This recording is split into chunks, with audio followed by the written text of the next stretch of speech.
Hey, what's up? It's Jim, and today we're going to talk about past lives. Social media and honestly just technology have changed sort of how we view people from our past. Before, you move out of the town you grew up in, you'd hear about the guy you went to high school with from your mom or someone you meet up with there, or if you bump into them at the grocery store while you're in town or something. But they would be kind of short gasps, and you wouldn't be living their life kind of linear with you as we do now with like Instagram or Facebook or I guess Twitter maybe and anything else. And it's a very different experience. There are people probably 100 years ago who, if you went to high school with, you moved away, you'd like never see again your entire life. There are still people like that, but it's different that you can look up an ex-boyfriend or girlfriend from the 90s and actually, find out what they're doing, and they're getting married, and you're like, oh, that's good for them. I'm not going to comment because it's weird that I'm here,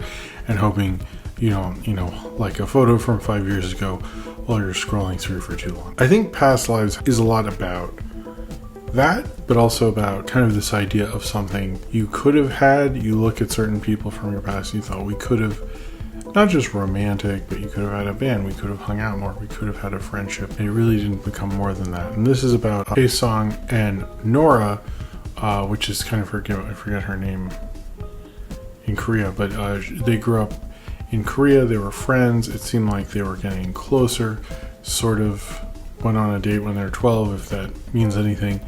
And then 12 years later, she's in New York, he's still in Korea, and they find each other through Facebook and start talking through Skype. And then 12 years after that, he comes to New York and sees her and meets her husband, and they kind of deal with sort of their relationship and what could have been and how they are sort of close, both in their past and semi feeling like they are sort of close forever. I actually came into this movie cold. I knew people really liked this movie. I knew it was acclaimed. I know there's a picture of them in front of a merry-go-round, which I've been to and made a video of here earlier and everything like that. And taking my daughter to a ton of times. And that's literally all I knew was the photo, and it was acclaimed. I didn't actually even know the plot that I just poorly recited for you. And so a lot of the things in this that may have been, I still haven't actually seen a trailer now that I've seen the movie. So a lot of this caught me by surprise. I actually thought Joe Manganiello was in this, and I think it's just Joe Manegro, I think. Manegro. So Joe Manganiello's not in this. I kept joking with my wife that he's at the end of the credits and he sends her a Facebook request that says next time and then closes the laptop. I didn't see the end of the credits, so maybe that still happened. I don't know.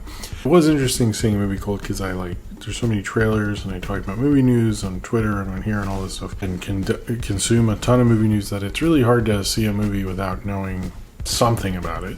And I really knew nothing about this, and I really like that about this film, to be honest with you. I thought that was really cool. I don't know if I even can do that without having seen a trailer. It was less of an intent and more of my wife and I went on a date to see it, and she picked this movie, and I was like, oh, I just went towards it because I was like, oh, I hear it's good, and it was good. But it's kind of fun to do that. And this did sort of remind me of watching an older film, even though it has so much to do with the present and how, I guess, millennials deal with friendships from the past. But it's so calm and I would say even slow, but almost like, you see so many things going on this summer all the time, movie going wise. And for something to be like this quiet and just about this relationship, kind of unrequited love, past lives from 12 years ago sort of thing, it really does a great job. It does feel like I'm surprised A24 is in this. I'm surprised it's playing as many theaters. I'm like, this does not feel like where we're at anymore. But I like that about it, actually. As most modern as it is, and this film's very modern, it really feels like some small character piece from the 70s that everyone forgot about, and then you see, you're like, oh, that was pretty cool. Why don't we talk about it more? And I do think because it's like, there's not really a concept. The concept, it's not a horror movie or superhero movie or anything, but we live in such concept-heavy times, like a film like this feels almost impossible. And then A24 is pushing out too. And I think it nails, there's a part that takes place in around early 2010s, I guess, and the way they have the iPhone and Skype and everything, I was like, oh, this is the early 2010s. And I don't actually think the film told you the date. And even though I've seen like The Flash recently or other big movies that really tried to sell you the past, this is the only one that was like, oh, this feels like I'm right there with that technology, which I thought was actually a really smart bit of production design. Because I didn't doubt that for a second. Although she wears the same shirt twice, I wasn't sure what that was about. Like right in a row. It was weird. But I think it is something to be said about reaching out to someone again and again from your past. Knowing this past you left behind. And also I think for Nora, because she left Korea and she is bilingual, I do actually sort of wonder, her voice very much changes when she's speaking Korean. Like what that signifies, I'm assuming signifies something. I don't know Korean and why she was talking in that way there and in American a different way. And if someone actually would like to tell me, I'm actually curious. I couldn't figure it out when I looked it up. I think it is like kind of a past that, like, I feel that way sometimes, like, oh, if I had stayed in Baltimore, what would my life be like with this person and that person? And you kind of just have to let it go, because not that it's painful, you just think about something that never existed. And I think this is sort of, every 12 years you can sort of entertain those. And as each stories are 12 years apart in this film, I guess it sort of makes sense that she would entertain those things. I really like Greta Lee in this film. I'd seen her in The Morning Show, and I think my wife told me she was in What We Do in the Shadows and other stuff. But I thought she really, really did a good job in this film. Very quiet, very like assured. She feels like a well-rounded character, which I know everyone said about this film specifically, but I think it's not that she's a well-rounded character. It feels like every time you see her, she feels lived in, but also I think without that character working, you wouldn't feel that tension when Hae-sung shows up. It wouldn't really work. As well with Hae-sung, who's played by Teo Yo, who did a great job, very kind of quiet and reserved, and then Joe Manganiello, not Joe Manganiello, as her husband, which is pretty good. I think this is very kind of simple, quiet film. I think it is, though, very good at it in a lot of ways that a lot of dramas wish they could do, as well as this can, kind of effortlessly and in like the least showy way possible. Again, I'm flabbergasted. It almost feels more shocking to do this than it is to do an insane concept with all this crazy stuff going on. That feels normalized now. This feels more radical. But it says a lot, I think, about them, and I think it says a lot about technology, and I think how are we as a society, or how as we people process these things, like process the idea of someone who socially we probably left behind a while ago, but you can message them at any time and reach out and have a phone call with them. And before it was just like, I don't know, I guess they died, I don't know. And like, that's really a big social, cultural difference. And I think how this film handles that is quite interesting. I think how it deals with it, but also, like, this is a very adult movie, and not in like the porno kind of way, like very adult in terms of, like, this is like a grown-up movie with grown-up emotions. And this film could have fallen off the melodrama cliff so many times, and the director, Celine Song, really was smart to not do that. I liked her direction. Sort of actually in some ways remind me of Bergman a bit. I can't think of it. Part of me wants to say Adam Sonata, but I don't think that's right, or in terms of influence. But I think this is the kind of film, this is probably going to be a shorter review in a sense. Not one that I could maybe talk more about or ideas, but does stay with you.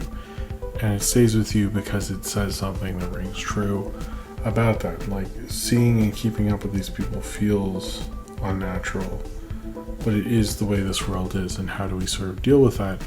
But also thinking of the past and the world that you left behind and what could have been, and is that still a part of your identity? And I think Past Lives takes on that mainly through Nora and Hae-sung, and seeing their changing lives and changing world as they try to sort of have this friendship and reconnect and remember sort of their past lives and what it could have been and what it was. And I think this film plays that very well in a mature way that you don't fully expect.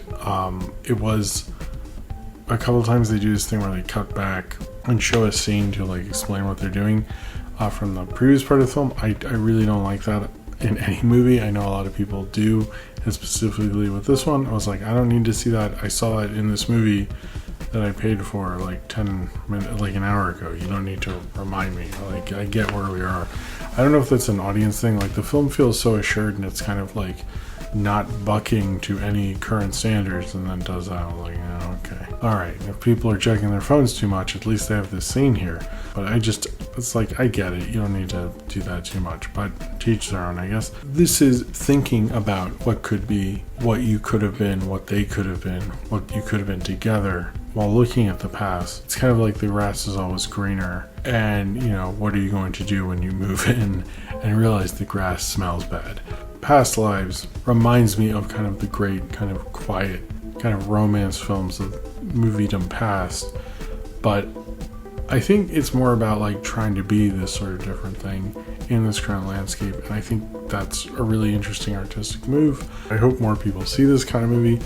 I like that this kind of movie is there to kind of like clear the atmosphere, it feels a bit like, but also remind you of the kind of world we live in and how we all have to dealing with our past lives almost all the time, and what is the answer from that, and is it entirely useful to be going through these things in the first place. But this was, by the way, one of my favorite movies of the year. I think it's one of the best movies of the year, if that wasn't clear. Anyway, so if you have seen Past Lives and would like to talk about it, then comment below in the comments and subscribe if you would like to.